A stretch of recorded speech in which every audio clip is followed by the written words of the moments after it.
សួស្តីអ្នកនរគ្នាធ្វើមកជួបខ្ញុំសាជាថ្មីក្នុងវីដេអូនេះដែរពួកយើងរៀបចំឲ្យចេញទៅសងព្រេងនៅកណ្ដាលព្រៃម្ដងមើលថាវាអស់ប្រហែលលុយហើយវគ្គនេះដែរគឺជាវគ្គ survival ដែលយើងមើលទៅតាមវីដេអូក៏យើងដឹងហើយថាពេលយើងចេញទៅយើងរៀបចំឲ្យខ្លះដំបូងក៏យើងមួយទឹក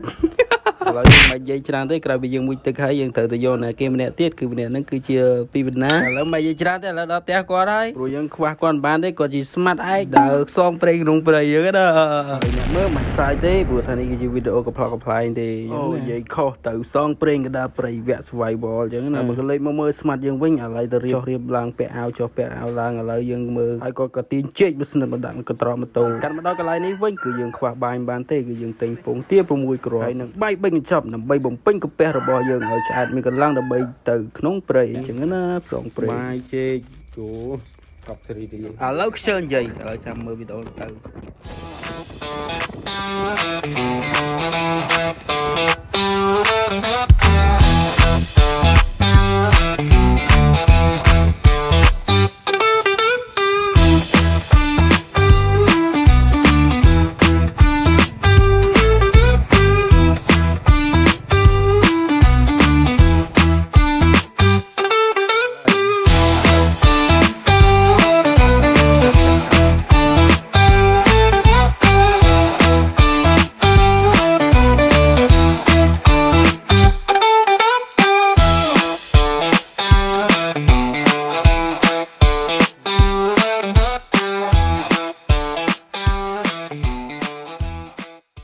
ឥឡូវស្មាត់ក៏បានដាក់អន្ទាក់រួចរាល់ហើយព្រោះយើងក៏បានអាំងភ្លើងដុតក៏មិនខ្លាចនឹងឆេះរោងដែរអញ្ចឹងណាក្រោយពីយើងបានអាំងភ្លើងរួចរាល់ហើយក៏ពួកយើងបានទៅ check ជាមួយនឹងគប់របស់យើងថាតើវាមានប្រកដីអ្វីខ្លះវាលោតឬក៏មួយជាប់អត់អញ្ចឹងណាចុះយើងឡើងដល់ពេលដើរទៅរកមើលគប់រត់ឃើញវែងដឹងរងណាលីងឥឡូវកាត់មកដល់ពេលព្រឹកពួកយើងក៏បានចេញដំណើរទៅមើលគប់ផងយើងឥឡូវខ្ញុំមិនបាច់និយាយច្រើនទេព្រោះយើងមើលទាំងអស់គ្នាទៅថាវាមិនអញ្ចឹងណាតាមផ្លូវអញ្ចឹង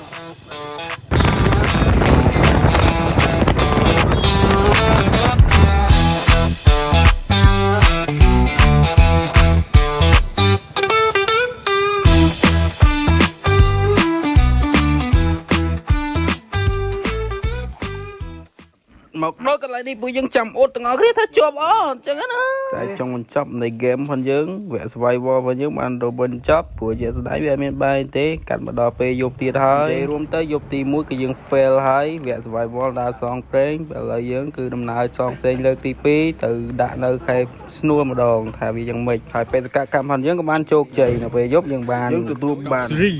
កនរលមួយឥឡូវកាត់មកដល់ពេលព្រឹកទៀតហើយពួកយើងបានចេញទៅមើលអង្គប់ផងយើងនាពេលព្រឹកលើសំឡេងគេអ្នកមកចំការជាច្រើនអ្នកមកហើយតែយើងទៅតែមកសង្ឃឹមដែរទេបងប្អូន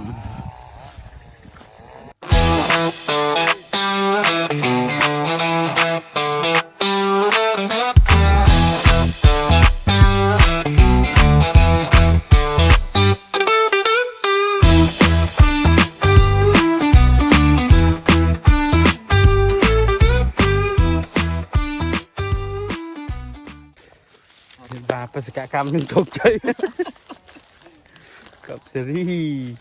ដោះអត់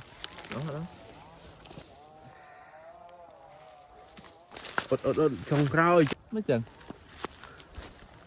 អូអានោះមានតែសំខាន់ហើយហ្គេមផងយើងក៏បានដល់ទីបញ្ចប់បើសិនជាខ្ញុំនិយាយខុសលុះលួសកន្លែងណាសូមអភ័យទោសសូមអរគុណដែលបានមើលវីដេអូខ្ញុំរហូតដល់ចប់បើ